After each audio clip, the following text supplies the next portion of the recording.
ये राम कौन है, इनसे हमारा क्या संबंध है, इत्यादि प्रश्न मनुष्य के मस्तिष्क में आते हैं। तो पहले राम शब्द का अर्थ समझिए। रमन्ते योगिनो नन्ते सत्यानंदे चिदात्मनि इति राम पदे नासौ परब्रह्माभिधीयते। राम तापनीयोपनिषद वेद में ही राम शब्द का अर्थ लिखा हुआ है, अर्थात जो सच्चित आनंद पूर्णतम पुरुषोत्तम ब्रह्म है उसी को राम कहते हैं। सर्वद्रष्टा, सर्वनियंता, सर्वसाक्षी, सर्वसुहृत, सर्वेश्वर, सर्वशक्तिमान, आत्मा राम, पूर्ण काम, परम निष्काम, योगींद्र, मुनींद्र, परमहंसों से भी आराध्य, जो एक अद्वितीय सुप्रीम पावर है उसको राम कहते हैं। फिर दूसरी व्याख्या करता है शास्त्र। रा शब्दो विश्व वचनो मश्चापीश्वर वाचका विश्वानामीश्वरो यो ही तेन राम प्रकीर्तिता। रा माने विश्व, जगत, और मां माने ईश्वर, संचालक, शासक, गवर्नर, अर्थात विश्व का जो अध्यक्ष हो वो राम कहलाता। वेद में ब्रह्म की परिभाषा बताई है। यतो वायुमानि भूतानि जायन्ते येन जातानि जीवन्ति यत् प्रयन्ति अभिसंविशन्ति तद् ब्रह्म विजिज्ञासस्व। तैत्तरीय उपनिषद, तीसरी बल्ली का पहला अनुभाग। अर्थात जिससे संसार उत्पन्न हो, जिससे संसार की रक्षा हो, जिसमें संसार का लय हो, उसका नाम ब्रह्म, और वही राम है। फिर वेद ने और परिभाषा की राम की। रामत्वं परमात्मासि सच्चिदानंद विग्रह। मुक्तिकोपनिषद। हे राम, तुम ब्रह्म हो। ब्रह्म शब्द का अर्थ होता है बृहत भृंगयत इति तत्परम ब्रह्म, अर्थात जिससे बड़ा कोई न हो उसका नाम ब्रह्म। जो स्वयं अनंत, अनलिमिटेड, लिमिट का हो और दूसरे को भी अनंत मात्रा का बना दे, उसका नाम ब्रह्म, और वे ही है राम।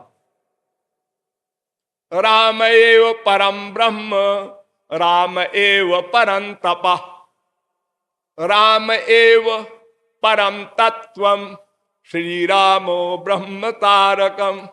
राम रहस्योपनिषद। फिर वेद कहता है राम ब्रह्म है। जिसको वेदों ने बार बार ब्रह्म शब्द से पुकारा है वे ही राम है। त्वं ब्रह्म परमं साक्षात, अध्यात्म रामायण। राम तुम ब्रह्म हो।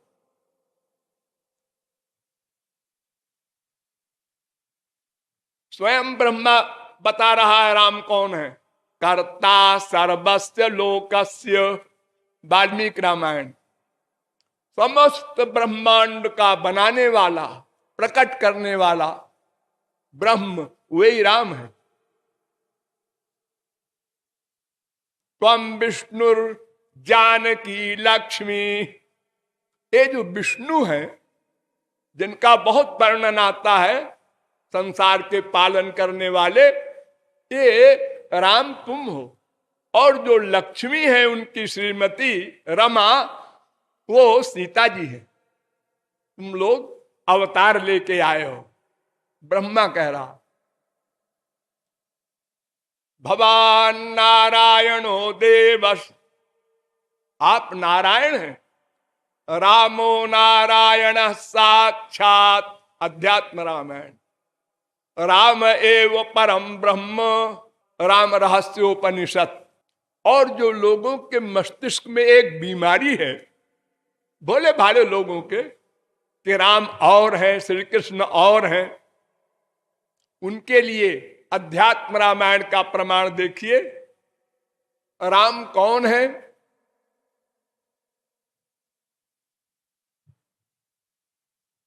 अध्यात्म रामायण कहती है मायातीतम माधव माद्यम जगदादिम। ये माया से अतीत, माया के अध्यक्ष और माधव, और जगत के आदि में जो थे वे राम है। तो क्यों जी माधव? माधव तो श्री कृष्ण का नाम है, ये माधव क्यों कहा अध्यात्म रामायण में? इसलिए कहा कि राम कृष्ण में भेद नहीं है, राम का नाम भी श्री कृष्ण का है, श्री कृष्ण का नाम भी राम का है। फिर दूसरा सुनिए, वंदे रामम मरकत वर्णम मथुरेशम। हम राम की वंदना करते हैं जो मथुरा के ईश हैं। मथुरा के ईश तो श्री कृष्ण है, वहां कहां राम पहुंच गए? अजी वो राम कृष्ण एक ही है।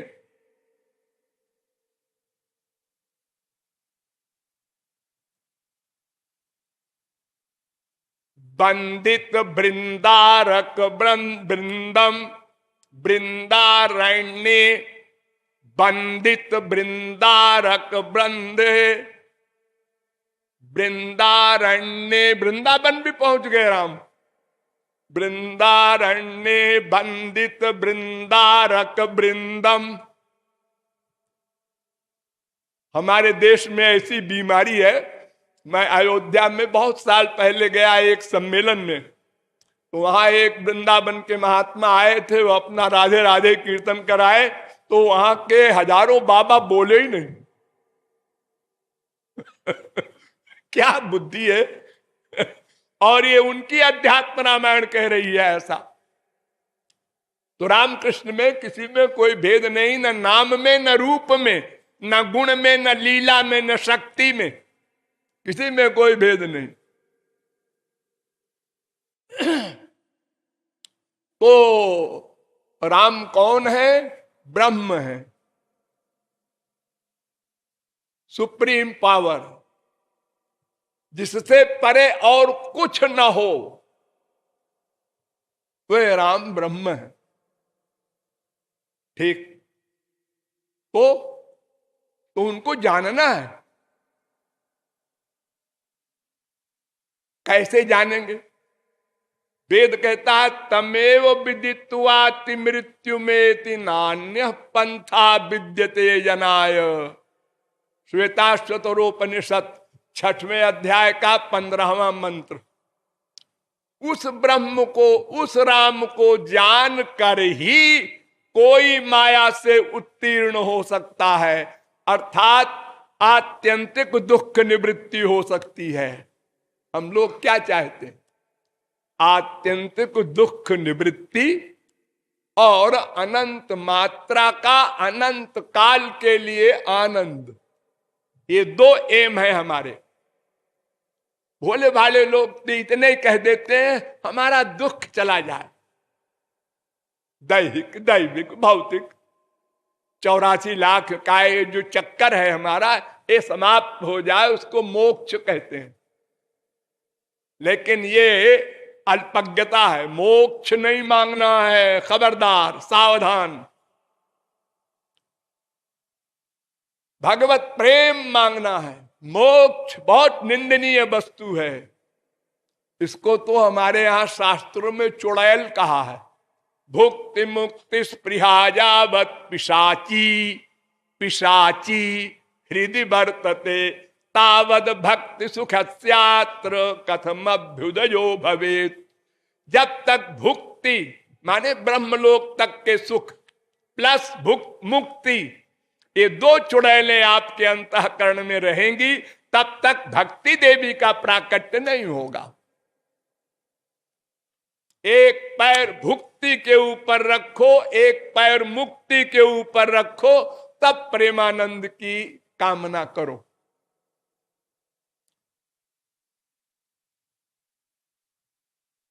ये मानव देह जो आपको मिला है, इसकी इंपॉर्टेंस हम लोग नहीं रियलाइज करते, का क्या महत्व है। विदेह ने कहा नव योगीश्वरों से, दुर्लभो मानुषो देहो देहिनाम क्षण भंगुरा तत्रापि दुर्लभम मन्ने वैकुंठ प्रिय दर्शनम। 11वें स्कंद के दूसरे अध्याय का 29वां श्लोक। अनंत जन्मों के पुण्य उदय होने पर मानव देह मिलता है, और फिर अगर कोई महापुरुष मिल जाए मानव देह में तो बस इसके आगे और कोई भगवत कृपा नहीं होती, कोई सौभाग्य इसके आगे नहीं है। आदि जगत गुरु शंकराचार्य ने भी कहा, दुर्लभम त्रय में वही तदैवानुग्रह कारकम मनुष्यत्वम मुमुक्षुत्वम महापुरुष संश्रव। मानव देह भी मिल जाए और कोई वास्तविक संत मिल जाए, वास्तविक माने श्रोत्रिय ब्रह्मनिष्ठ। थ्योरिटिकल मैन भी हो, शास्त्र वेद का ज्ञान करा सके, और प्रैक्टिकल मैन भी हो, भगवत दर्शन कर चुका हो। ऐसे कान फूंकने वालों से काम नहीं चलेगा, है तो बहुत बड़ा धोखा चल रहा है हमारे देश में। मुंडकोपनिषद में कहा गया, परीक्ष लोकान कर्मचितान ब्राह्मणो निर्वेद माया नास्त्य कृता कृतेन तद विज्ञानार्थम सा गुरुमेवाभिगच्छेत समेत पाणी श्रोत्रियम ब्रह्मनिष्ठम। पहले मुंडक के दूसरे खंड का 12वां मंत्र। आए मनुष्यो, अपने आप शास्त्र वेद न पढ़ना, खतरे में पड़ जाओगे। क्यों? हमारे यहां 6 दर्शन 6 तरह की बात करते हैं, 4 वेद 4 तरह की बात करते हैं, 18 पुराण में सब अलग अलग बातें लिखी हैं। अगर 1000 वर्ष की उम्र भी तुम्हारी हो जाए और पढ़ो समझो तो पागल हो जाओगे, तत्व ज्ञान नहीं होगा। तुलसीदास जी ने लिखा है, श्रुति पुराण बहु कहे उपाई छूटे ना अधिक अधिक अरुझाई, और उलझ जाओगे। एक बाबा जी आए, बोल गए वर्णाश्रम धर्म का पालन करो। दूसरे बाबा जी आए, बोल गए अहम ब्रह्मास्मि तत्वमसि का जप करो। तीसरे बाबा जी आए, उन्होंने कहा अपने को अधम पतित मानो। अब बेचारा साधारण जीव जो शास्त्र वेद का नाम नहीं जानता, उसका क्या हाल होगा ये सब सुन करके। इसलिए वेद कह रहा है कि श्रोत्रियम ब्रह्मनिष्ठम, महापुरुष के पास जाओ, उससे समझो राम कौन है, उनसे हमारा क्या संबंध है, वे कैसे मिलेंगे, वो संक्षेप में समझा देगा आपको। और पुस्तकों को पढ़ करके आप कभी नहीं समझ सकते। वेदा ब्रह्मात्म विषया त्रिकांड विषया अमी। भागवत कहती है वेद में 3 कांड हैं, लेकिन वो जैसे ब्रह्म अज्ञेय है, ऐसे वेद भी अज्ञेय है। कोई नहीं उसका अर्थ समझ सकता पढ़कर। अनंत पारम गंभीरम दुर्विगाहिजम समुद्रवत, कोई था नहीं है वेद की। अरे वेद को छोड़ो, एकदम नीचे आ जाओ, रामायण। आप लोग सोचते होंगे रामायण तो हम समझ लेते हैं, धोखा है आपको। अच्छा, एक छोटी सी बात बताते हैं आपको हम रामायण की, समझिए। बिनु हरि कृपा मिलहि नहीं संता, बिना भगवान की कृपा के संत नहीं मिलते, ऐसा कहा। जब द्रवई दीन दयाल राघव साधु संगति पाइए, जब भगवान कृपा करते हैं तब संत मिलता है। समझ गए? हाँ। लेकिन फिर लिखते बड़े भाग्य, हेलो, संत बड़े भाग्य से मिलता है।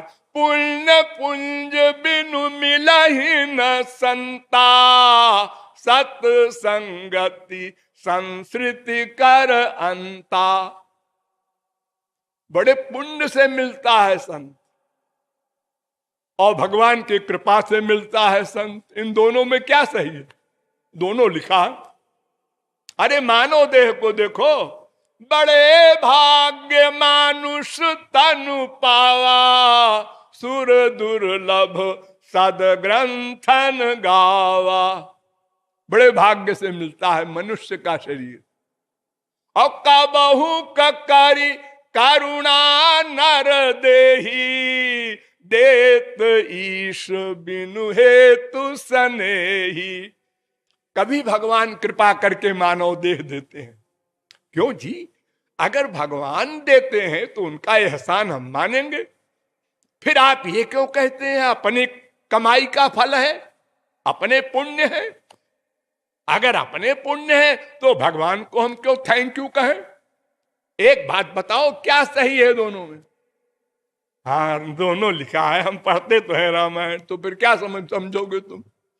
इसलिए रामायण में कहा, जे श्रद्धा संबल रहित नहीं संतन को साथ, तिन कह मानस अगम अति, जिनहि न प्रिय रघुनाथ। 3 शर्त रामायण समझने के लिए। क्या? श्रद्धा माने पूर्ण विश्वास, यही नहीं है, डाउट रहता है हमारी खोपड़ी में। और अगर ये हो भी जाए तो संतन को साथ, महापुरुष का संग होना चाहिए। जहां समझ में ना आवे पूछ लो, अपनी माइक बुद्धि से अर्थ न लगाओ। हमारा अनुभव तो सब मटेरियल है, हम क्या समझेंगे स्पिरिचुअल जगत की बातें। और फिर रघुनाथ जी कामी नारी प्यारे जिम प्यारे लगे, ये 3 शर्त हो तो रामायण समझ में आएगी, आप पढ़ सकते, अन्यथा नहीं। और गीता के लिए तो और कड़ा नियम है, इदंते ना तपस्काय ना भक्ताय कदाचन, न चा शुश्रूषवे वाच्यम न च माम जोभ्यसूयति। शंकराचार्य जी ने इस श्लोक का भाष्य लिखा। जो तपस्वी न हो, पूर्ण विरक्त, उसको गीता ना सुनाना। जो भक्त न हो श्री कृष्ण का, उसको गीता ना सुनाना, वो न पढ़े गीता। और जो पूर्ण जिज्ञासु न हो, उसको न सुनाना। और जो श्री कृष्ण को भगवान न मानता हो, उसको भी न सुनाना। वरना वो कहेगा, क्यों जी, तुम्हारे श्री कृष्ण ने गीता में बड़ी तारीफ लिखी है अपनी, मैं भगवान हूं, मुझसे बड़ा कोई नहीं है, मुझसे परे कोई नहीं है, सब मुझ में, पूरा अध्याय का अध्याय। ऐसा तो नहीं होता। कोई बड़ा आदमी तो कहता है मैं बहुत ही नाचीज हूं, अकिंचन हूं, टूटे फूटे शब्दों में बोलने जा रहा हूं। अरे दीनता के शब्द बोलने चाहिए। भगवान तो ऐसा कैसा भगवान अपने आप को भगवान कह रहा? तो कोई भी ग्रंथ, भागवत को ले लीजिए, आजकल 7 दिन की भागवत होती है बैकुंठ जाने के लिए। बड़े भोले लोग हैं। वो पंडित जी भागवत कह रहे हैं, संस्कृत में है 18,000 श्लोक। पंडित जी भी नहीं जानते उसका अर्थ 18,000 का, खाली वो श्लोक पढ़ना जानते हैं। और जो सुनने वाला है वो तो अपना उंघाता रहता है। आज जो समझ में ना आएगा तो बेचारा कितने घंटे बैठे, क्या करे वो। और उसने इसी प्रकार 7 दिन कर लिया और उन्होंने कहा बस ठीक है, हम गोलोक पहुंच जाएंगे। और जबकि भागवत कहती है तच्छृण्वन विपठन विचारण परो भक्त्या विमुच्ये नरा। भागवत को पढ़ो या सुनो, फिर विचारण परो, गंभीर विचार करो, उसका सेंस समझो, फिर भक्त्या भक्ति करो, तब मुक्ति होगी। अरे जिसकी मुक्ति आप लोग सुनते हैं परीक्षित की, वो तो भगवान को की प्राप्ति गर्भ में ही कर चुका था। गर्भ में उसने भगवान का दर्शन किया और जब पैदा हुआ बाहर आया तो देख रहा था कि वो जो भगवान हमको दिखे थे गर्भ में वो किधर है। ये परीक्षण कर रहा था, इसीलिए उसका नाम परीक्षित पड़ गया। भागवत सुनाने वाले सुखदेव मायातीत परमहंस, सुनने वाला भी मायातीत। तो 7 दिन क्या, उनको तो 7 मिनट की भी जरूरत नहीं है भगवत प्राप्ति करने में। लेकिन मायाबद्ध को तो भक्ति करनी पड़ेगी, अक्षरों को पढ़ने से कुछ नहीं होगा। तो वेद को भी हम नहीं समझ सकते, शास्त्र को भी नहीं समझ सकते, पुराण को भी। किसी महापुरुष के ग्रंथ को समझने के लिए उसी महापुरुष के समान बुद्धि होनी चाहिए, तब समझ में आएगा। जिस स्टेज का वो व्यक्ति किताब लिख रहा है, उसी स्टेज का वो समझने वाला भी होना चाहिए, या तो वो समझावे। अब आजकल हमारे देश में क्या हो रहा है, एक रामायण की चौपाई का 17 अर्थ, 22 अर्थ, 100 अर्थ। ये क्या हो रहा है भाई? ये भी हो सकता है अर्थ, ये भी हो सकता है इस चौपाई का अर्थ, ये भी। और सुनने वाले बड़े विभोर हैं, क्यों जी तुमने इस चौपाई का क्या अर्थ समझा?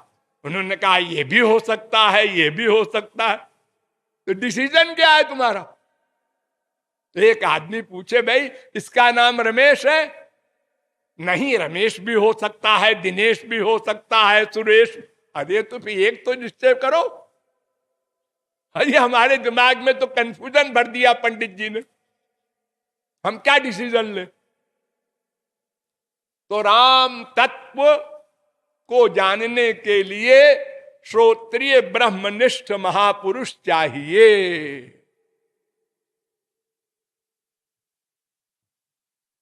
गीता में स्पष्ट लिखा है तद्विधि प्रणिपाते न परिप्रश्ने न सेवया उपदेक्षन्ति ते ज्ञानम ज्ञानिनः तत्वदर्शिनः। 4 अध्याय का 34वां श्लोक। भागवत में भी लिखा है तस्मात् गुरुम प्रपद्ये तो जिज्ञासु श्रेय उत्तमम शाब्दे परे च निष्णातम ब्रह्मण्युपसमाश्रयम्। 11वें स्कंद के 3 अध्याय का 21वां श्लोक। और रामायण भी कहती है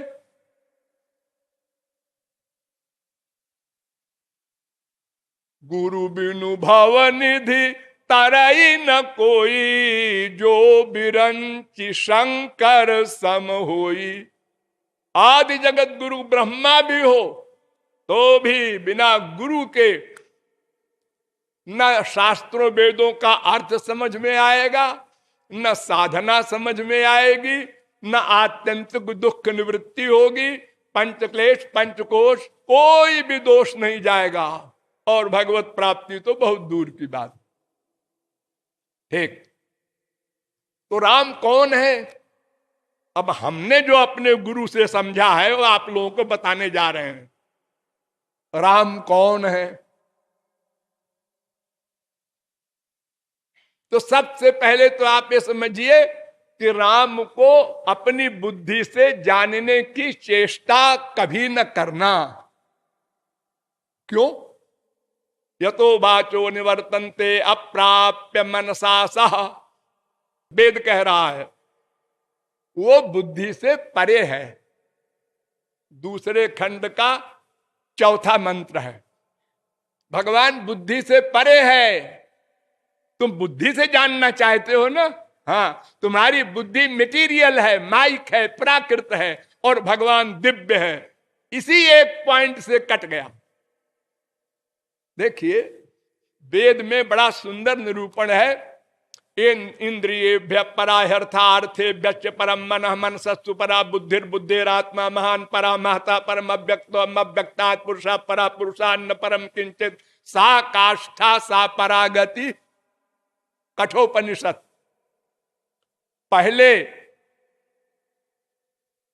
अध्याय के दूसरी बल्ली का 10वां मंत्र है और 11वां मंत्र है। क्या मतलब है इसका?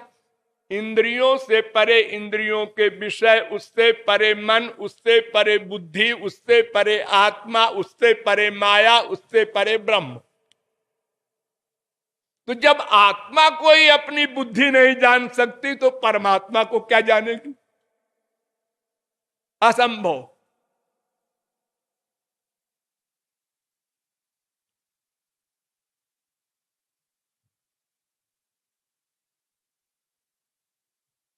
यही बात बिल्कुल इसी तरह की गीता में बता दिया भगवान ने।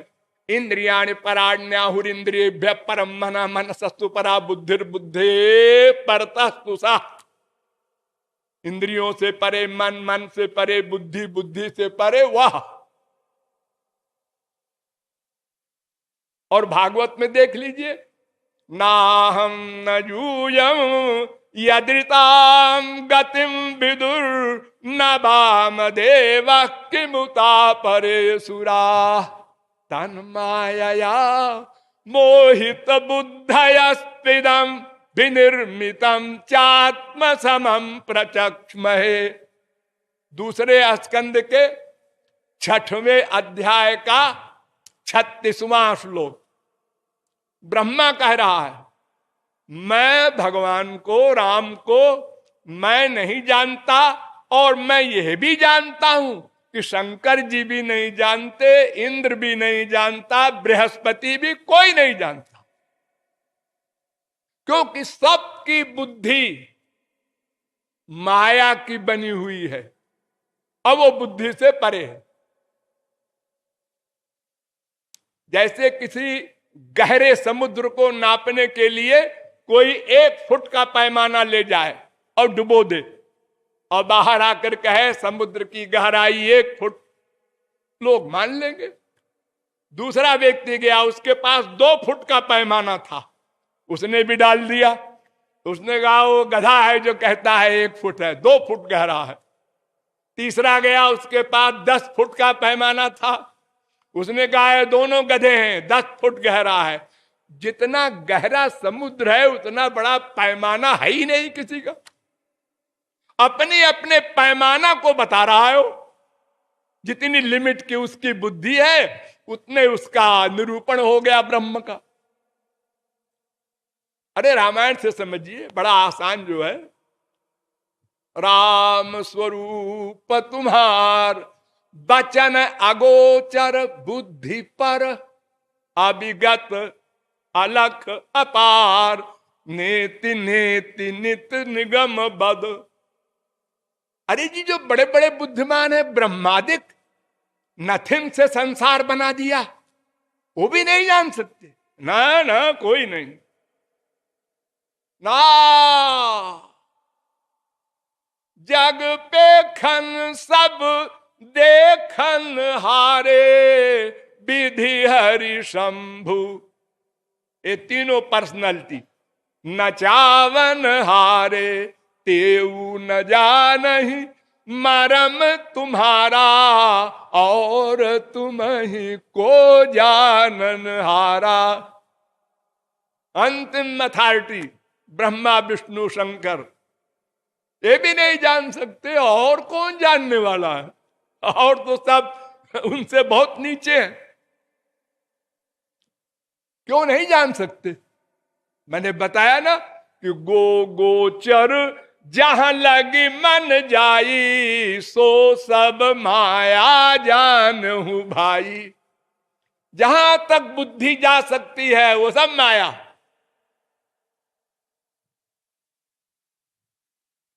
अगर बुद्धि भगवान को जान ले, ध्यान दो, अगर किसी की बुद्धि भगवान को जान ले तो सुप्रीम पावर बुद्धि कहलाएगी, भगवान नहीं।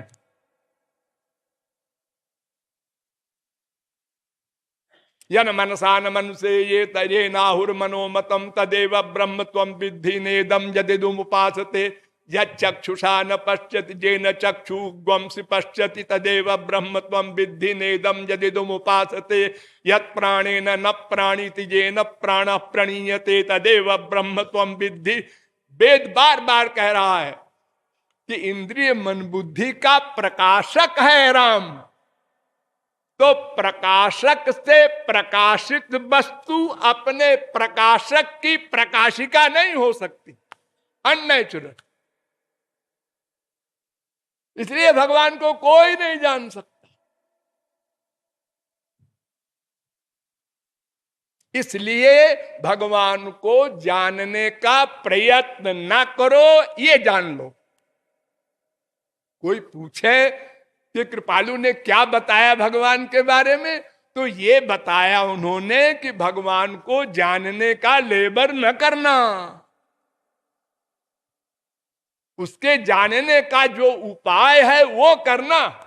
अपनी बुद्धि से जानने की चेष्टा ना करो अनावश्यक, कोई लाभ नहीं होगा और नुकसान हो जाएगा। देखो रामावतार को ही ले लो, राम ने जो जो लीलाएं की उसको देखा लोगों ने, हम लोगों ने भी देखा, हम लोग भी थे उस समय। हमसे भगवान सीनियर नहीं है, भगवान भी अनादि, हम भी अनादि, माया भी अनादि, ये तीनों अनादि हैं। वेद कह रहा है ज्ञा वजा भीष निशा वजा हेका भोक्तृभोग्यार्थ युक्ता अनंतश्चात्मा विश्वरूपो ह्यकर्ता त्रयम यदा बिंदते ब्रह्म में तत् श्वेताश्वतरोपनिषद। राम जा रहे हैं सीता को खोजते हुए। हम लोगों ने देखा क्या कर रहे हैं, अपनी श्रीमती को खोज रहे हैं। अच्छा ऐसे कैसे खोजना होता है भला? रे वृक्षा पर्वतस्था गिर गहन लता वायुना बीजमाना रामो हम व्याकुलात्मा दशरथ तनया शोक शुक्रेण दग्धा बिंबोष्ठी चारु नेत्री सुविपुल जघना बद्धनागेन्द्र कांची हा सीता केन नीता मम हृदय गता को भवान केन दृष्टा।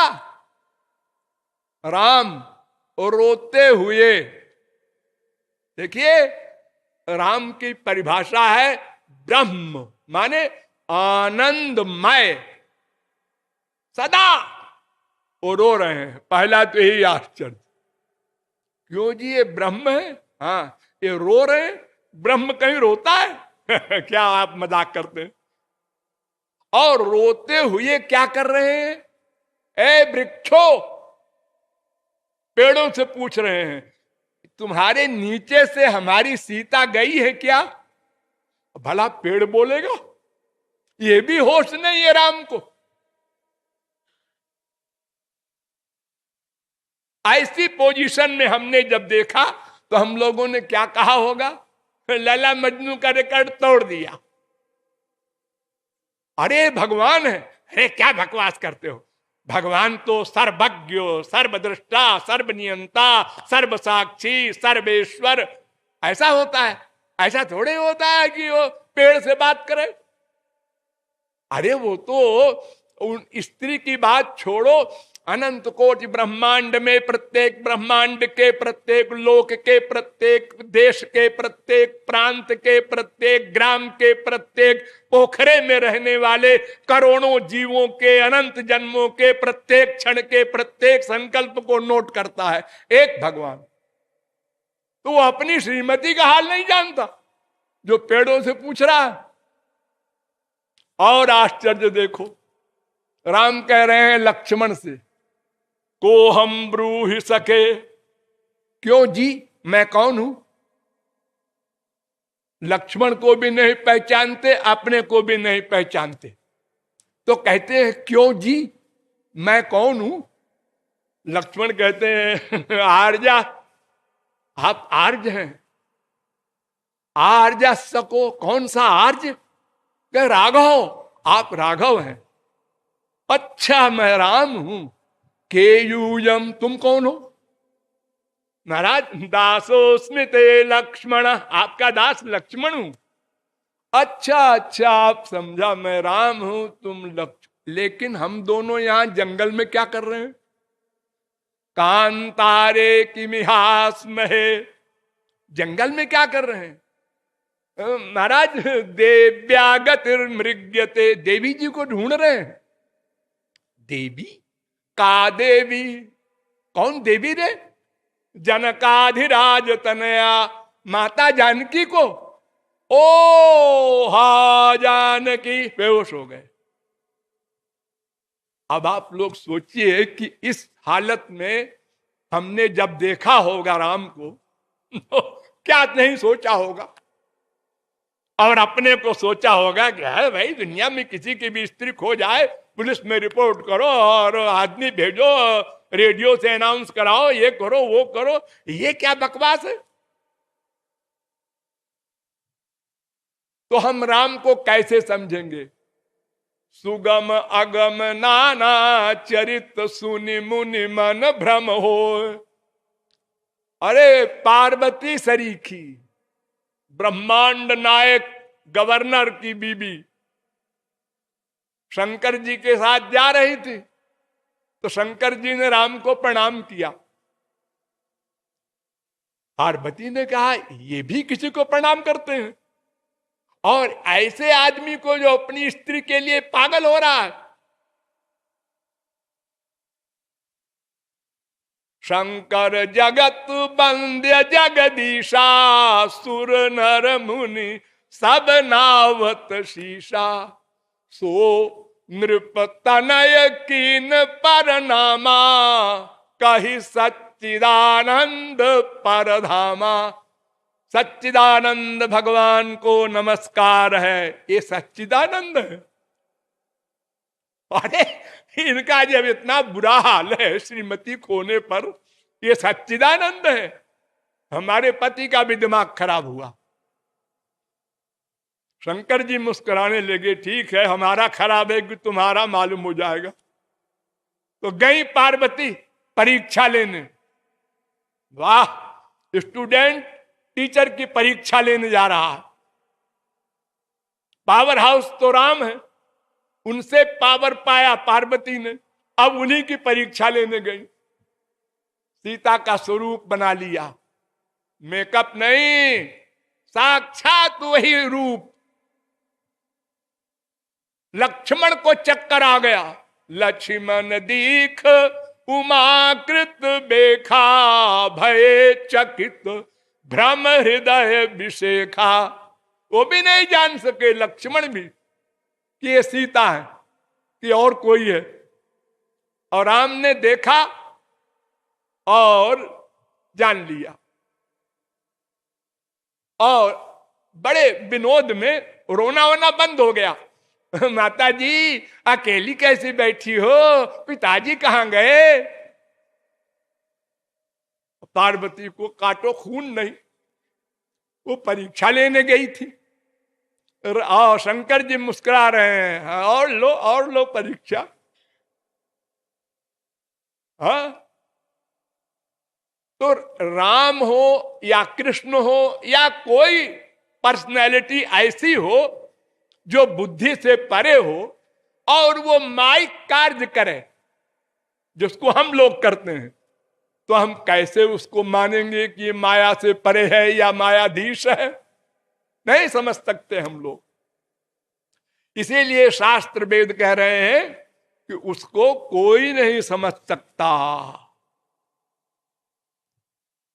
गीता वेदाहम समतीतानि वर्तमानानि चार्जुन भविष्याणि च भूतानि माम तु वेद न कश्चन। अर्जुन, मैं सब कुछ जानता हूं, मुझको कोई नहीं जानता। कश्चन, कोई नहीं जानता। वेद कहता है अपाणिपादो जबनो गृहीता पश्चात्य चक्षुष शृणोत्य कर्ण सवेत्ति वेद्यम न च तस्यास्ति वेत्ता तमाहुरग्रम पुरुषम महांतम। श्वेताश्वतरोपनिषद 3 अध्याय का 19वां मंत्र। भगवान के हाथ नहीं है, पकड़ते हैं, पैर नहीं है, दौड़ते हैं, आंख नहीं है, देखते हैं, कान नहीं है, सुनते हैं, नासिका नहीं है, सूंघते हैं, त्वचा नहीं है, स्पर्श करते हैं, मन नहीं है, सोचते हैं, बुद्धि नहीं है, डिसीजन लेते हैं। बिनु पग चलई सुनई बिनु काना, कर बिनु कर्म करई विधि नाना, आनन रहित सकल रस भोगी, और बिनु जिह्वा भक्ता बड़ जोगी, तनु बिनु परस नयन बिनु देखा, ग्रहई घ्राण बिनु बास अशेखा, आस सब भांति अलौकिक करनी, महिमा जासु जाए नहीं बरनी। कौन जानेगा? और इतना ही नहीं, एक इंद्रिय से सारा काम कर लेते हैं। कान है, हाँ कान है, अब इसी से सुनेंगे, इसी से देखेंगे, इसी से सूंघेंगे, इसी से रस लेंगे, इसी से स्पर्श करेंगे, इसी से सोचेंगे, इसी से जानेंगे। सब अलौकिक बातें। इसीलिए 2 विरोधी धर्मों के अधिष्ठान है भगवान। अणोरणीयान महतो महीयान आत्मा गुहायाम निहितोष जंतो तमक्रतु पश्यति बीत शोको धातु प्रसादान महिमान मीशम। श्वेताश्वतरोपनिषद 3 अध्याय का 20वां मंत्र। वो अणु से अणु है, यानी सबसे छोटे से छोटा है। एटम, इलेक्ट्रॉन, प्रोटॉन, न्यूट्रॉन से भी छोटा है। क्योंकि अगर सबसे छोटा न होगा तो सबसे छोटे में प्रविष्ट कैसे होगा, व्याप्त कैसे होगा? ठीक। फिर महतो महीयान, सबसे बड़े से बड़ा है। बड़ा पहाड़, उससे बड़ा समुद्र, उससे बड़ा आकाश, उससे बड़ा है वो। क्योंकि सारा संसार उसी में लीन होता है, तो सबसे बड़ा है। सबसे छोटा, सबसे बड़ा, निराकार भी, साकार भी, निर्गुण भी, सगुण भी, निर्विशेष भी, सविशेष भी, कर्ता भी, अकर्ता भी, कृपा करता भी, न्याय करता भी, राक्षसों का संघर्ता भी। यानी 2 विरोधी धर्म है उसमें। तो ईश्वरे ब्रह्मणिनो विरुध्यते त्वदाश्रयत्वादुपचर्यते गुणई। तो समझ में कैसे आएगा? हम लोग तो एक साइड को मानने वाले हैं, दोनों है वो, ये हम संसार में देखते ही नहीं, कैसे मानेंगे? हम नहीं जान सकते। राम देख सुनी चरित तुम्हारे, जड़ मोह ही बुध हो ही सुखारे। नारद जी गए कृष्णावतार में, पहुंचे नंद के आंगन में, ऊपर से आ गए, एक दृश्य देखा। किम ब्रूमस्वाम यशोदे कति कति सुकृत क्षेत्र वृंदान पूर्वम गत्वा की दृग्विधानई कति कति सुकृता न्यर्जितानि त्वयैव नो शक्रो न स्वयं भूर न च मदन रिपुर जस्य लेभे प्रसादम तत्पूर्णम ब्रह्म भूमौ बिलुठति बिलपत क्रोडमारोढ़ कामम। ओ यशोदा मैया, हाँ नारद जी, जय हो जय हो, नमस्कार। अरे मैं एक बात समझ में नहीं पा रहा हूं किसी प्रकार। क्या बात है नारद जी? तू जीवात्मा है कि ये? एक जीवात्मा तो होगी इन दोनों में, श्री कृष्ण और यशोदा में कोई एक जीवात्मा होगी, कोई परमात्मा होगा एक। क्योंकि मैंने तो परमात्मा का अवतार सुन करके आया हूं मैं यहां। यशोदा चुप रही। फिर कहते हैं नारद जी कि जिसकी गोद में जाने को जीव रोता है वो ब्रह्म होता है। समस्त जीव दुखी है, वो भगवान की गोद में जाने को रो रहा है। तो इसका मतलब ये हुआ कि यशोदा ब्रह्म है और जो श्री कृष्ण छोटे से हैं ये जीव है, ये रो रहा है गोद में जाने को, और ब्रह्म कह रहा है जा खेलो।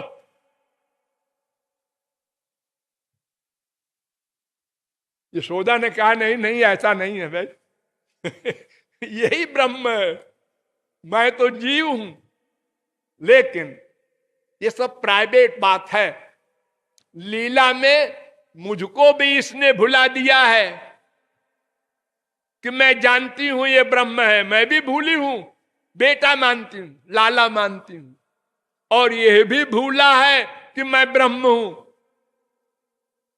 ये दोनों को भुलाने वाला कौन? उसका नाम योग माया। भगवान की एक पर्सनल पावर है, सबसे पर्सनल, उसका नाम योग माया। वो भगवान की भगवत्ता भुला देती है और जीव का जीवत्व तो भुला देता है। दोनों अपने अपने स्वरूप को भूल जाते हैं। जैसा कि आप लोगों ने रामायण में पढ़ा होगा, प्रभु तरु तर कपिडार पर, राम नीचे बैठे हैं और हनुमान वगैरह सब पेड़ के ऊपर बैठे हैं। न तो राम को होश है कि डांट दे, क्या बदतमीजी है, नीचे बैठो। अरे उनको पता ही नहीं कि मैं राम स्वामी हूं। और हनुमान जी वगैरह को भी ये होश नहीं है कि मैं दास हूं, ये पेड़ की डाल पर राम की खोपड़ी के ऊपर बैठा हूं। दोनों भूल जाते हैं, तभी रस बनता है। अगर ये ना हो तो कि भगवान एक्टिंग करते हैं भक्तों के साथ, वो भूलते थोड़े होंगे। अरे एक्टिंग करे तो कौन भक्त उनसे प्यार करे? ऐसा नहीं है, फैक्ट है। योग माया के कारण भगवान भगवत्ता भूलते हैं, जीव जीवत्व भूलता है, तब दोनों एक लेवल पर आते हैं। भगवान ने कहा गौरांग महाप्रभु के शब्दों में कि देखो हमको अपने से बड़ा मत मानो तुम लोग मनुष्यों, अपना के बड़ माने आमार समहीन। या तो हमको अपने से छोटा मानो, जैसे यशोदा मैया उखल में बांध देती है, और या तो बराबर मानो। बड़ा मानोगे तो प्यार नहीं कर सकोगे। संसार में भी छोटा बड़े से प्यार करने में डरता है। कैसे प्यार करेगा वो? उसकी पर्सनैलिटी को जो सोचता है तो भय पैदा होता है। अरे कहां भगवान कहां हम। तो भगवान ने कहा है सब तुम मत सोचो, हमसे हमारे प्रति तुम्हारा जो भाव है, मां का मानो, बाप का मानो, भाई का मानो, सखा का मानो, पति का मानो, ये संसारी भाव की तरह मानो। जरा भी मत बीमारी लाओ खोपड़ी में कि ये भगवान है। देखो संसार में भी कोई स्त्री, मैंने अपने कानों सुना है एक बार इलाहाबाद में, मैं 8-9 जजों के यहां जाया करता था हाई कोर्ट में, विंध्यवासिनी वगैरह उस समय थे, रघुवर दयाल वगैरह। तो एक जज के यहां से दूसरे के यहां गए, ड्राइंग रूम में खड़े हुए तो हमने अंदर के कमरे से एक आवाज सुना। बीबी पति से कह रही थी कि तुमको कभी अकल नहीं आएगी। और मैं जानता था, उन जज साहब के यहां बहुत बार गया था कि स्त्री मामूली पढ़ी लिखी है और पति से कह रही तुमको कभी अकल नहीं आएगी, जो जिंदगी और मौत का फैसला करता है। तो खैर मैं अंदर चला गया जहां दोनों लड़ रहे थे। आए महाराज जी, आए महाराज जी, आए। वो सब गोलमाल हो गया, लेकिन हमने फिर उखाड़ा उस विषय को। हमने कहा क्यों भाई, मैं तो समझ रहा था कि ये जस्टिस साहब ऐसा ऐसे मुकदमे करते हैं बड़े बड़े बीहड़, और तुम कहती हो इनको अकल नहीं है। हाँ महाराज जी देखिए, फिर उसके बाद भी वो उसने माना नहीं, क्योंकि उसको बस इतना भाव है हमारे पति है। वो जस्टिस तस्टिस होते होंगे वहां कोर्ट के, हमको उससे मतलब नहीं। हाँ, हमारी माँ हमको ऐसे डांटती थी तो कोई सुने तो आश्चर्य करे। जब गुस्से हो, ए जगत गुरु इधर आ, वो भाव है उनका। वो ऐश्वर्य का चिंतन नहीं कर सकते। ऐश्वर्य का चिंतन करेंगे तो प्यारे ही नहीं कर सकते, फिर तो डर जाएंगे। तो राम को कोई नहीं जान सकता, क्योंकि वो इंद्रिय मन बुद्धि से परे हैं, दिव्य हैं, वे प्रेरक हैं, सब प्रेर्य हैं, वो प्रकाशक हैं, सब प्रकाश हैं। कोई भी गति ऐसी नहीं है जिससे हम राम को जान सकें। फिर क्या करें? अब फिर चलो वेदों में। नायमात्मा प्रवचने न लभ्यो न मेधया न बहुधा श्रुते न जमे वैश वृणुते तेन लभ्यस्तस्यैष आत्मा विवृणुते तनुग्वं स्वाम। कठोपनिषद पहले अध्याय के दूसरी बल्ली का 23वां मंत्र। ये क्या कह रहा है? इस परमात्मा को, इस राम को जो सबके अंदर बैठा है, कोई व्यक्ति किसी साधना से नहीं जान सकता। करोड़ कल्प तप करे,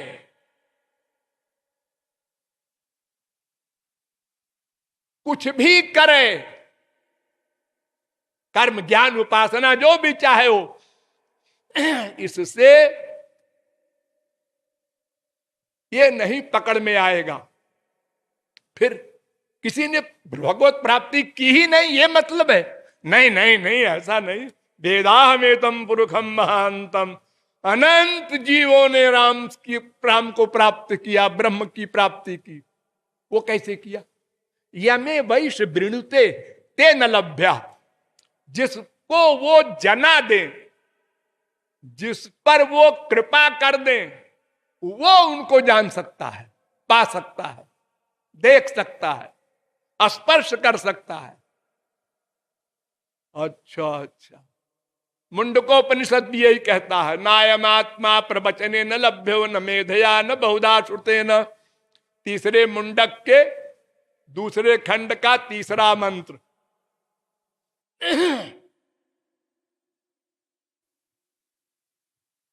वेद का उद्घोष सुन लिया आपने। अणोरणीयान महतो महीयान आत्मा गुहायाम निहितो स जंतो तमक्रतु पश्यति बीतुषो को धातु प्रसादान। भगवान की कृपा से उसको कोई जान सकता है। तप प्रभावाद देव प्रसादाच श्वेताश्वतरोपनिषद 6वें अध्याय का 21वां मंत्र। भगवत कृपा से भगवान का ज्ञान होगा। और गीता भी यही कहती है, तमेव शरणं गच्छ सर्वभावेन भारत तत्प्रसादात् पराम शांतिम। उसकी कृपा से परा शांति मिलेगी। गीता का 18 अध्याय समाप्त हो गया। अर्जुन ने पूछा, कच्चिद ज्ञान सम्मोह प्रनष्टस्ते धनंजय अज्ञान चला गया अर्जुन? अर्जुन ने कहा हाँ हाँ, नष्टो मोह स्मृतिर्लब्धा त्वत्प्रसादान मयाच्युत। आपकी कृपा से महाराज अज्ञान गया, अज्ञान आया, अब मैं युद्ध करूंगा। तो भगवान की कृपा से ही भगवान का ज्ञान हो सकता है, भगवान का दर्शन हो सकता है। जो कुछ तुम चाहो भगवत संबंधी विषय, वो सब उनकी कृपा से ही मिलेगा।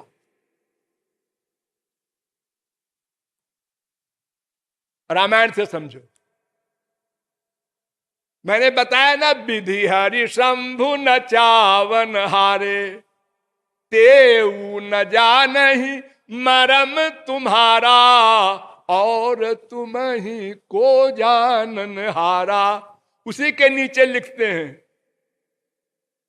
कि तुम्हारी कृपा तुम ही रघुनंदन, जानत भगत भगत उर चंदन। न माया जाएगी बिना भगवान की कृपा के, और न भगवत प्राप्ति होगी। दोनों चीजें हल नहीं हो सकती। बारी मथे बरु होई घृत, सिकता ते बरु तेल। इम्पॉसिबल पॉसिबल हो जाए, लेकिन बिना भगवत कृपा के न माया जाएगी और न भगवत प्राप्ति होगी। गीता में इतना स्पष्ट लिखा, माँ में वजे प्रपद्यन्ते माया में ताम तरंति ते। एव शब्द लिखा, जो केवल मेरी ही शरण में आते हैं वे ही माया से उत्तीर्ण हो सकते हैं। भागवत भी यही कहती है, येषां स एव भगवान दयये दनन्ता, सर्वात्मनाश्रित पदो यदि निर्व्यलीकम, ते दुस्तरा मति तरंति च देव में माया, नैषां ममाहमिति धी स्वशृगाल भक्षे। दूसरे स्कंद के 7वें अध्याय का 42वां श्लोक, जो मेरी शरण में आएगा बस उसी की माया निवृत्ति हो सकती है।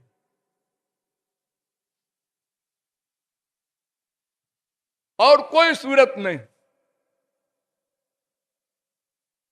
उसी शरणागति को भक्ति कहते हैं। ध्यान दो, शरणागति माने भक्ति, कंप्लीट सरेंडर माने भक्ति, मन बुद्धि का समर्पण। उसी को वेद कह रहा है, यस्य देवे परा भक्तिर यथा देवे तथा गुरौ, तस्यैते कथिता ह्यर्था प्रकाश्यन्ते महात्मना। श्वेताश्वतरोपनिषद 6वें अध्याय का 23वां मंत्र। जैसी भक्ति भगवान में हो वैसी भक्ति गुरु में हो और पूर्ण सरेंडर शरणागति हो, तब भगवत प्राप्ति की आशा करो। वेद कह रहा है, उपासते पुरुषम जेष कामास्ते शुक्रमेत दति बर्तन्ति धीरा। मुंडकोपनिषद 3 मुंडक का 2 खंड का पहला मंत्र। जो संसारी सब कामनाओं को छोड़कर केवल भगवान की उपासना करता है, राम की भक्ति करता है, उसी की माया निवृत्ति हो सकती है।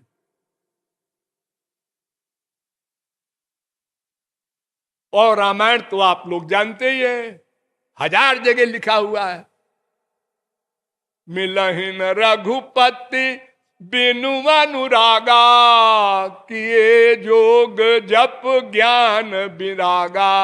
जोग, जोग में सिद्धियां मिलती हैं। इतने हल्के हो जाओ कि फूंक दे तो उड़ जाओ, इतने भारी हो जाओ कि लाखों व्यक्ति न उठा सकें। दूसरे के अंतःकरण की बात नोट कर लो। बड़ी बड़ी अलौकिक शक्तियां हैं सिद्धियों में, अणिमा लघिमा गरिमा प्राकाम्या तमाम सिद्धियां हैं 8। लेकिन माया निवृत्ति नहीं होती उसकी। माया निवृत्ति के लिए तो भक्ति ही करनी पड़ेगी, सिद्धि से नहीं काम चलेगा। योग व्यर्थ, ज्ञान व्यर्थ, कर्म व्यर्थ, तपस्या व्यर्थ, किसी की मुक्ति नहीं होगी। साधक सिद्ध विमुक्त उदासी, कवि कोविद कृतज्ञ सन्यासी, योगी शूर सुतापस ज्ञानी, धर्म निरत पंडित विज्ञानी, ताराई ना बिनु से ये मम स्वामी, राम नमामि नमामि नमामि। कोई हो ज्ञानी विज्ञानी तपस्वी योगी, बिना श्री कृष्ण भक्ति किए, बिना राम भक्ति किए कोई नहीं तर सकता।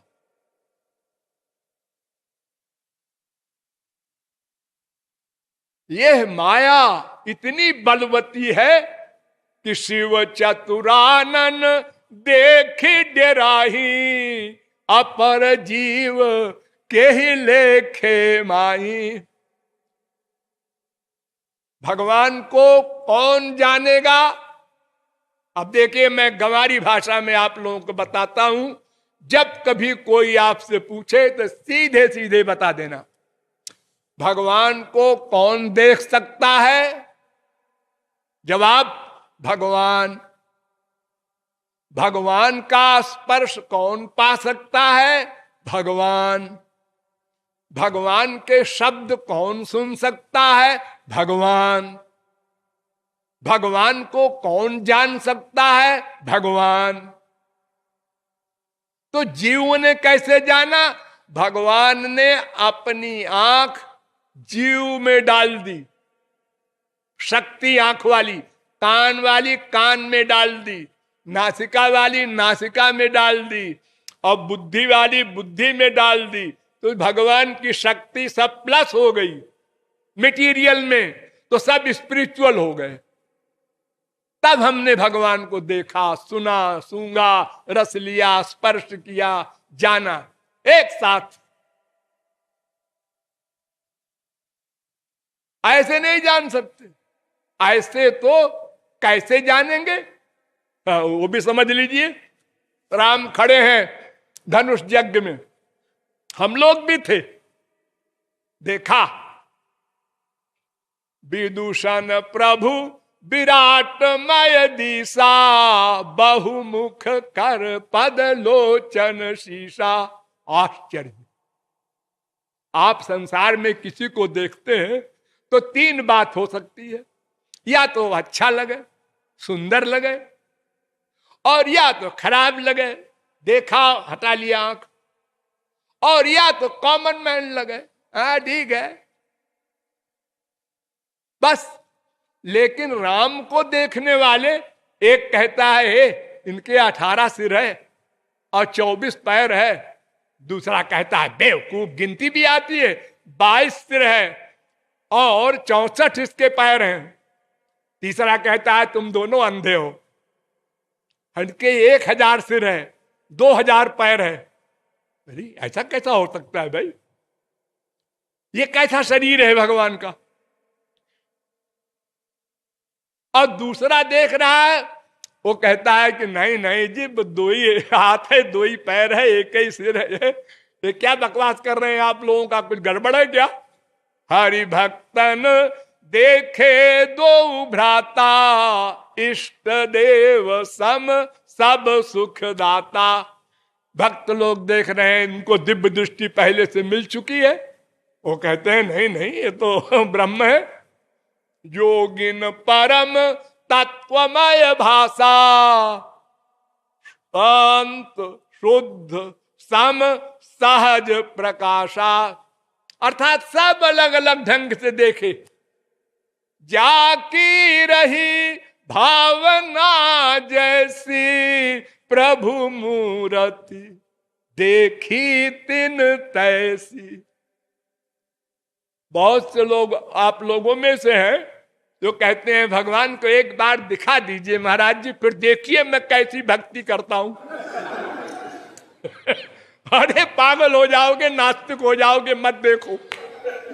क्योंकि अलौकिक रूप तो तुम देख नहीं सकते। तुम देखोगे तो अपनी ही भावना के अनुसार देखोगे, तो कहोगे ये तो इनसे तो अच्छा हमारा बेटा है। इनको देख के हमको जितना सुख मिल रहा है उससे 1000 गुना तो अपने बेटे को, पति को, अपने भाई को देख के हम सुखी होते हैं। हे भगवान, भगवान नहीं है, क्योंकि आपको दृष्टि मिली नहीं। वो भगवान का शरीर कैसा है? ये हाड़ मास का नहीं है। चिदानंदमय देह तुम्हारी विगत विकार जान अधिकारी। वो चिन्मय है, उसके एक रोम में अनंत आनंद बह रहा है, ऐसा शरीर है उनका। तभी तो बड़े बड़े परमहंस, जीवन मुक्त लोग देखते ही पागल हो जाते हैं। सनकादिक परमहंस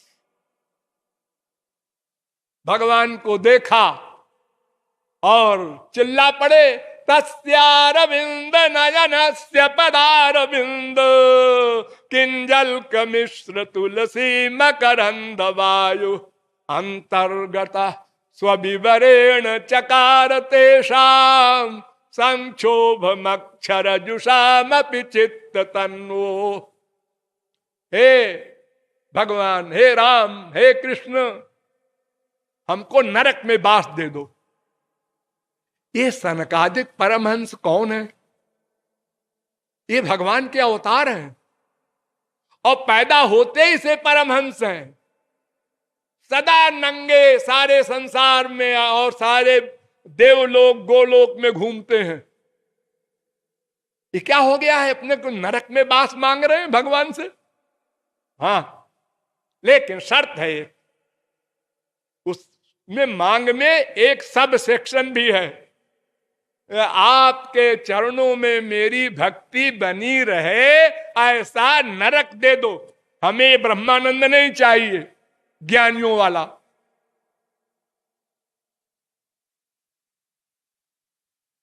अरे रामायण से समझ लो। सनकादिक परमहंस कह रहे हैं कि सोई सुख लवलेश बारिक जिन सपने हूं लहो ते नहीं गण ही खगेश ब्रह्म सुख ही सज्जन सुमति। निवृत्ति परायण परमहंस हैं सनकादिक।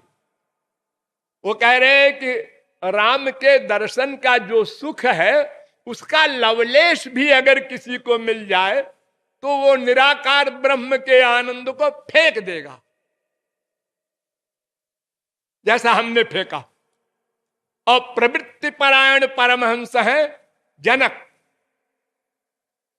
उनको देख लो, राम को देखा, इन्हीं बिलोकत अति अनुरागा बरबस ब्रह्म सुख ही मन त्यागा। जबरदस्ती ब्रह्मानंद भाग गया। सहज विराग रूप मन मोरा। एक तो वैराग्य का चिंतन करना पड़ता है, बुद्धि लगानी पड़ती है ना।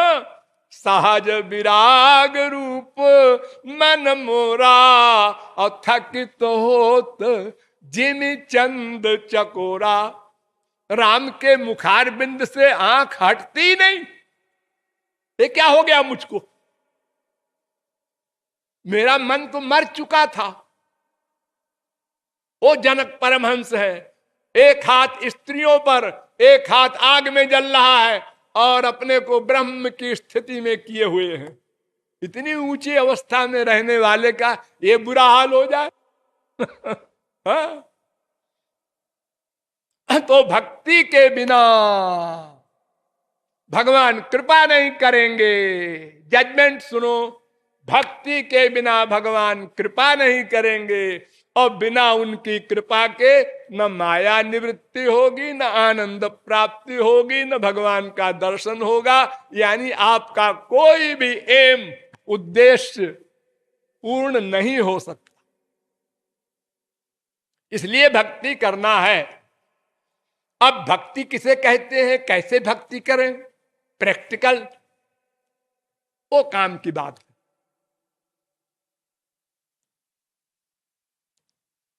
अंत में बड़े सिद्धांत के द्वारा परीक्षित ने सुखदेव से पूछा, यश्रोतव्यम अथो जप्यम यत् कर्तव्यम नृभि प्रभो स्मर्तव्यम भजनीयम वा ब्रूहि यद वा विपर्जयम। पहले स्कंद के 19वें अध्याय का 38वां श्लोक। परीक्षित कहते हैं, महाराज सीधे सीधे बता दीजिए हमको क्या करना है भक्ति के अंतर्गत। उत्तर दिया सुखदेव परमहंस ने, तस्मात् भारत सर्वात्मा भगवान ईश्वरो हरि श्रोतव्य कीर्तितव्यश्च स्मर्तव्यश्च चेच्छता भयम। 3 काम करो, 3 भक्ति करो। भक्ति तो 25 प्रकार की है। नवधा भक्ति बहुत प्रख्यात है, श्रवणम कीर्तनम विष्णु अर्चनम पाद सेवनम स्मरणम बंदनम दास्यम सख्यम आत्मनिवेदनम। लेकिन तुम 3 भक्ति करो। कौन कौन? श्रवणम, सुनना, भगवान की बातें सुनना, उनकी कथा सुनना, उनका सिद्धांत, उनकी फिलॉसफी सुनना, महापुरुष से। जैसे आप लोग सुन रहे हैं ना, इसको सुनना कहते हैं। और कीर्तनम, भगवान के नाम को, गुण को, लीला को गाना, कई आदमी इकट्ठे होके, वो संकीर्तन। और तीसरा स्मरण, उनके रूप का ध्यान करना। फिर कहा सुखदेव ने, तस्मात् सर्वात्मना राजन भगवान ईश्वरो हरि श्रोतव्य कीर्तितव्यश्च स्मर्तव्यो भगवान नृणाम। 3 भक्ति करना है वही। फिर प्रबुद्ध ने कहा, श्रवणम कीर्तनम ध्यानम हरेर अद्भुत कर्मणा। 3 भक्ति करना है। और इन 3 में एक भक्ति वास्तविक भक्ति है और 2 उसकी हेल्पर है। मेन भक्ति क्या? स्मरण भक्ति। ब्रह्मा कहते हैं, भगवान ब्रह्म कार्ष्णेन त्रिदन्वीक्ष मनीषया तदध्यवस्यत् कूटस्थो रतिरात्मन यतो भवेत्। भागवत। ब्रह्मा कहते हैं, दूसरे स्कंद के दूसरे अध्याय का 34वां श्लोक। ब्रह्मा कह रहे हैं, मैंने स्वयं 3 बार वेदों को मथा, बुद्धि से, भगवान की दी हुई बुद्धि से वेदों को मथा और ये निष्कर्ष निकाला, क्या? भगवान की भक्ति करना ही प्रत्येक जीव का कर्तव्य है। फिर आगे कहा वेद व्यास ने, आलोड्य सर्वशास्त्राणि विचार्य च पुनः पुनः इदमेकम सुनिष्पन्नम ध्येयो नारायणो हरि। स्कंद पुराण। 6 शास्त्रों को मथ करके हमने ये निष्कर्ष निकाला है कि भगवान का ध्यान करो, चिंतन करो, स्मरण करो, बस। इसलिए केवल एक भक्ति स्मरण। क्यों? कीर्तन नहीं है ठीक, कीर्तन भी ठीक है, लेकिन केवल कीर्तन ठीक नहीं है। वो तो फिजिकल ड्रिल हो गई, इंद्रियों का वर्क हो गया। आपको भगवान की भक्ति करना है ना। किसको करना है भक्ति? मन को। मन एव मनुष्याणाम कारणम बंध मोक्षयो, नारद पुराण, ब्रह्म बिंदु उपनिषद। चित्तमेव हि संसारा तत्प्रयत्नेन शोधयेत्, मैत्रेयी उपनिषद। ये बंधन और मोक्ष का कारण मन है। संसार में लगा है ये बंधन है, भगवान में लगा दो बस मोक्ष है। ध्यायतो विषयान पुंस विषयेषु विसज्जते माम अनुस्मरतश्चित्तम मय्येव प्रविलीयते।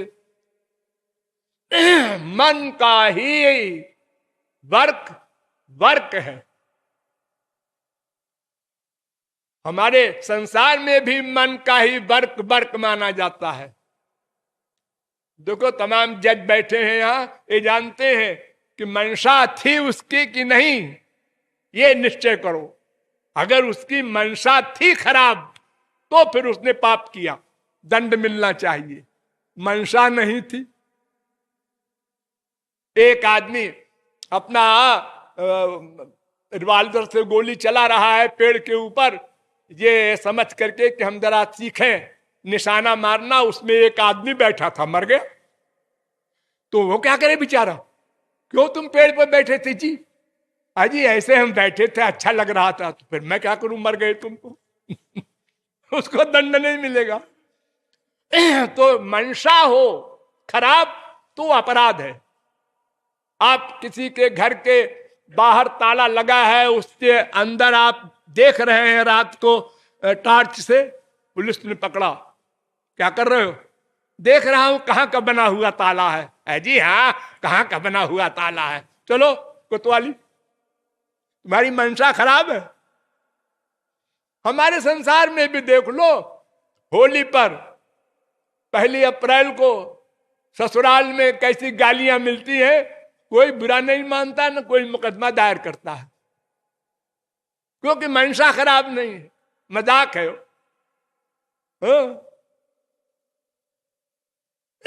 1 अप्रैल को हमने यहां लोगों से कहा कि सब लोग चलो मंदिर में, वहां कीर्तन होगा, हम भी आ रहे हैं। और हम नहीं गए।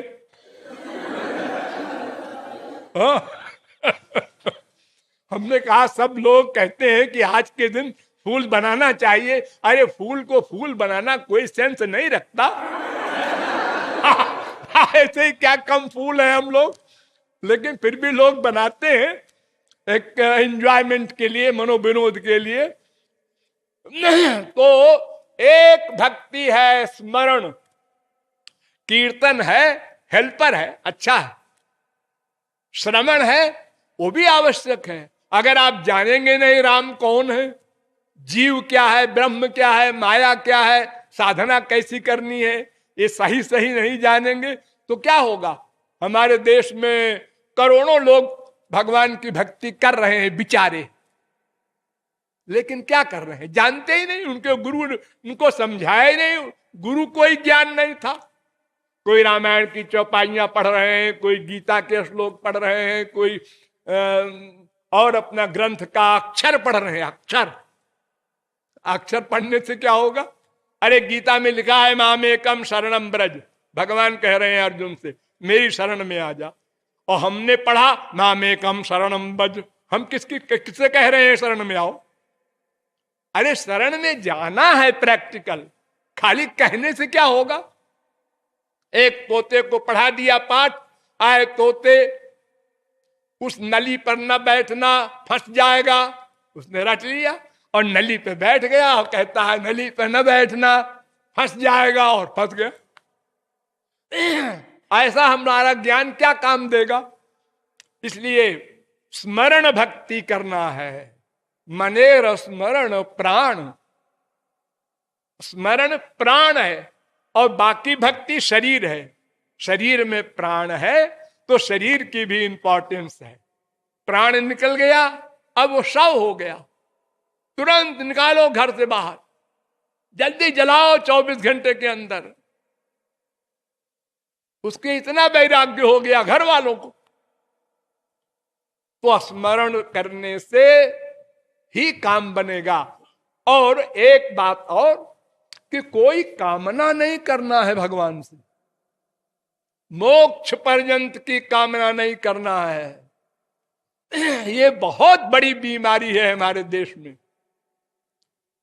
इतने मंदिरों में लोग घूमते हैं, ये वैष्णो देवी जा रहे हैं, ये अमुक हनुमान जी के यहाँ, अमुक देवी जी के यहाँ। आजकल देवी जी के मंदिरों में क्या भीड़ होती है। इसमें 99.9% लोग सकाम हैं, संसार मांगने जाते हैं। हमारी बेटी का ब्याह हो जाए, हमारे लड़का नहीं है लड़का हो जाए, हमारी सर्विस में हम सस्पेंड हो गए हैं सर्विस हो जाए फिर से। ये कामना ले लेके जाते हैं। और अगर बाई चांस प्रारब्ध के अनुसार लड़का हो गया, और देखो वैष्णो देवी ने सुन लिया, तुम भी जाओ मांगो लड़का। वो गया, नहीं मिला, हमको तो नहीं मिला, तो तुमने ठीक से मांगा ना होगा। अब वो लड़का बीमार हुआ सीरियस, फिर गया वैष्णो देवी, माता जी बचाओ मेरे बच्चे को, डॉक्टरों ने जवाब दे दिया। लौट के आया, वो मरा हुआ मिला। अरे कुछ नहीं, क्या वैष्णो देवी वगैरह है। अगर आपने किसी देवी देवता को संसार दिलाने वाला माना तो एक दिन नास्तिक भी बनोगे, क्योंकि तुम्हारी इच्छा पूरी हो गई तो जय हो, इच्छा पूरी नहीं हुई तो जात बेकार, वैराग्य हो जाएगा उससे। इसलिए संसार की कोई कामना न हो, निष्काम प्रेम, यानी हमको देने देने की भावना से प्रेम करना है भगवान से, लेने की भावना नहीं। अनंत जन्म बीत गए मांगते मांगते। अरे हम क्यों मांगे भगवान से कुछ, हम उनके पुत्र हैं, वेद कहता है। तो बेटा बाप से भीख नहीं मांगता, उसका तो अधिकार है। वो क्यों मांगे उनसे कोई, और फिर मांगने की अकल भी तो नहीं है। क्या मांगेगा मनुष्य। एक बच्चे से कह दो ये हीरा है ये टॉफी है, क्या लेगा, वो टॉफी ले लेगा। उसे क्या मालूम हीरे का क्या दाम है। तो उसी प्रकार हम संसारी विषय भोग में मस्त रहने वाले, हमको भगवान के यहाँ का कोई सामान का पता ही नहीं, अनुभव नहीं, हम क्या मांगेंगे। तो उन्हीं पर छोड़ दो, तुमको जो देना हो दो, नरक दो, स्वर्ग दो, वैकुंठ दो, मृत्युलोक दो, हम तुम्हारे सरेंडर हैं, शरणागत हैं, इसलिए हम बुद्धि नहीं लगाएंगे। तो कोई कामना न करे और अनेक देवी देवताओं के चक्कर में न पड़े। नंबर 2, अनन्य प्रेम, केवल भगवान श्री कृष्ण राम कोई, और उनका नाम, उनका रूप, उनका गुण, उनकी लीला, उनके धाम, उनके संत, बस इतने में रहे। देवी देवताओं का हिसाब जो है मायाबद्ध है। स्वर्ग में तमाम देवी हैं, तमाम देवता हैं, वो सब मायाबद्ध हैं।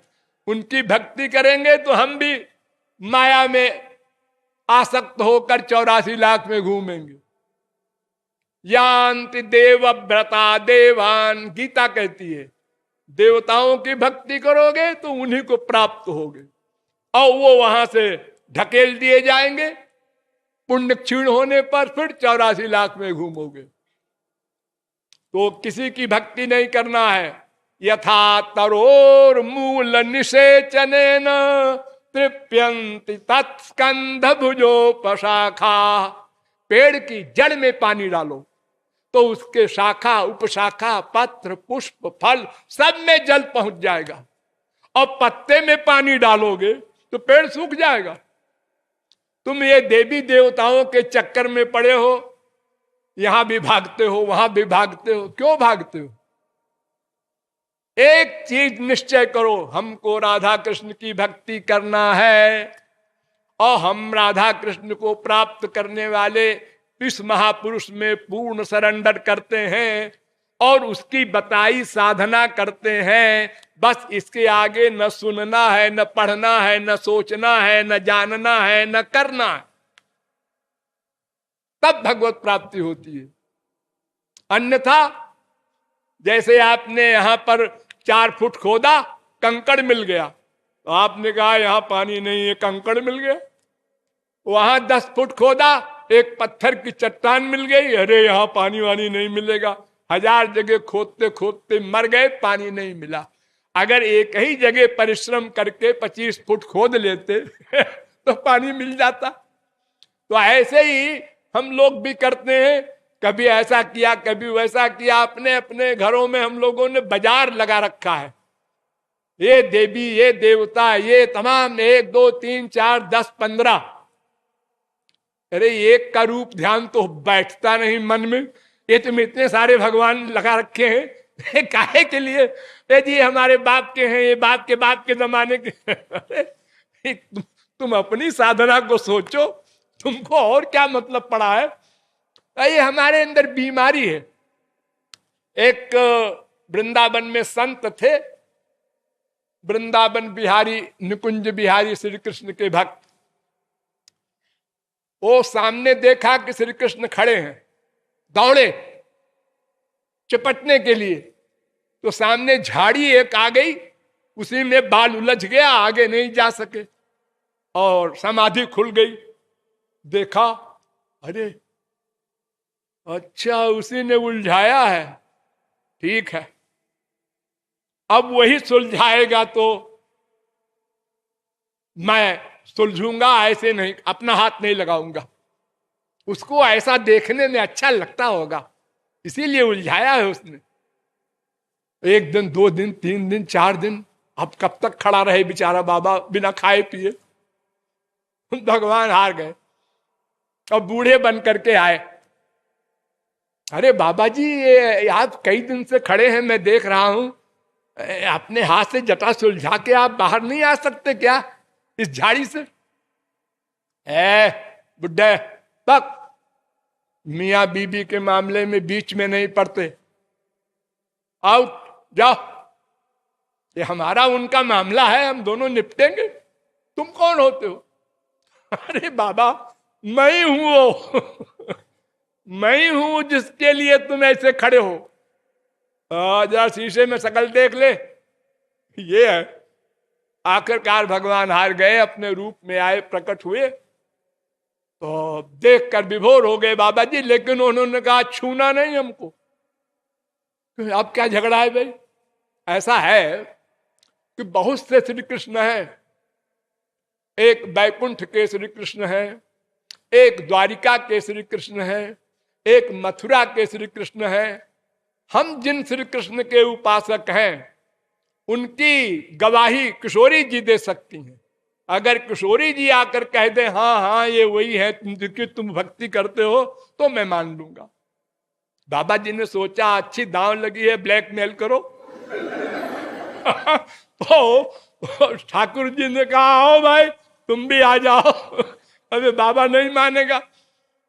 तो अनन्य का मतलब ये कि और कहीं हमारी अगर श्रद्धा हुई तो इसका मतलब अपने इष्ट देव में श्रद्धा में उतने % कमी है।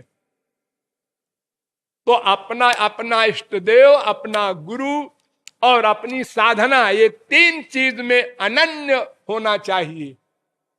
उसके आगे ठीक है, वो भी शंकराचार्य भी ठीक है, हम ब्रह्मास्त्र में कहते होंगे, अपने काम के नहीं हो।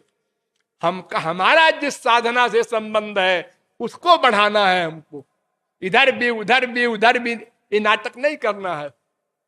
तो अनन्य भक्ति हो, निष्काम भक्ति हो और राधा कृष्ण के प्रति ही भक्ति हो, और हर समय हर जगह ये फीलिंग हो वो हमारे साथ हैं, वो हमारे साथ हैं। कहीं जाइए, ऑफिस में काम कीजिए, मेज के ऊपर श्याम सुंदर को बिठा दीजिए, मन से, फोटो वोटो नहीं, मन से, महाराज बैठो यहां मैं काम करता हूं। आधा घंटे में एक बार देख लिया, बैठे हैं ना, हाँ बैठे हैं, बैठे हैं, हमारे काम में गड़बड़ नहीं होगी। ऐसा अभ्यास करते करते कुछ दिनों में आपको ऐसा अभ्यास हो जाएगा, हर जगह हमेशा, सर्वत्र सर्वदा। सुखदेव परमहंस ने कहा परीक्षित से, सर्वत्र सर्वदा, सब जगह हमेशा। ये रियलाइज करो, जैसे अपने आप को रियलाइज करते हो, जो मैं कल वहां था, जो मैं कल मनगढ़ गया था, जो मैं परसों इलाहाबाद गया था, वही मैं हूं। ऐसे ही जैसे मैं को हम अनुभव करते हैं, ऐसे अपने बाप को भी करें। वो हमारा बाप है, पिता है, वो हमारा पालक है, मैं बालक हूं उसका। दोनों एक साथ फीलिंग में आवे, इसका अभ्यास हो जाए, बस आदि भगवत प्राप्ति कर लिया आपने। और आप शांत रहेंगे, कोई दुख भी आप पर हावी नहीं होगा। वो अंदर बैठे हैं, वो अंदर बैठे हैं, और पाप करने जैसे आप चलेंगे, अरे वो नोट कर लेंगे, तो कृपा कैसे मिलेगी फिर? हर समय आप सावधान रहें। देखो, आप सब लोग एक गंदे शरीर के लिए कितने सावधान रहते हैं कि कभी एक बार भी जिंदगी में आप नंगे होकर रोड पर नहीं चले, एक बार भी। कितने सावधान है। गंदे शरीर को इतनी इंपॉर्टेंस है आपके खोपड़ी में, और आत्मा के लिए नहीं है, उसमें आप भूल जाते हैं। ये भूल जाते हैं कि वो नोट करता है हर समय। जितनी देर पूजा वगैरह में आप बैठते होंगे, मान लो ठीक ठीक करते होंगे, उसके बाद भूल गए, एकदम भूल गए। हाँ, और जहां भूले वहां अपराध होगा। आपकी प्राइवेसी आपसे अपराध कराती है। प्राइवेट, जो मैं सोच रहा हूं कोई नहीं जानता। बीबी के खिलाफ सोच रहे हैं बैठ के, पति के खिलाफ सोच रही बीबी बैठ के, और क्या सोच रहे कुछ नहीं, लो झूठ बोल गया। इतना गड़बड़ करते हैं हम लोग। अगर भगवान को हम फील करें, हर समय अनुभव करें, माने, तो अपराध करते ही माथा ठनकेगा। अरे वो हमारे श्याम सुंदर नोट कर लेंगे, तो फिर जजमेंट उल्टा हो जाएगा। तो हाँ, तो इस प्रकार हर समय सावधान रहो। और जो घंटे 2 घंटे समय मिले साधना करने का, उसमें तमाम प्रपंच नहीं, बस भगवान का रूप ध्यान करो, नंबर 1।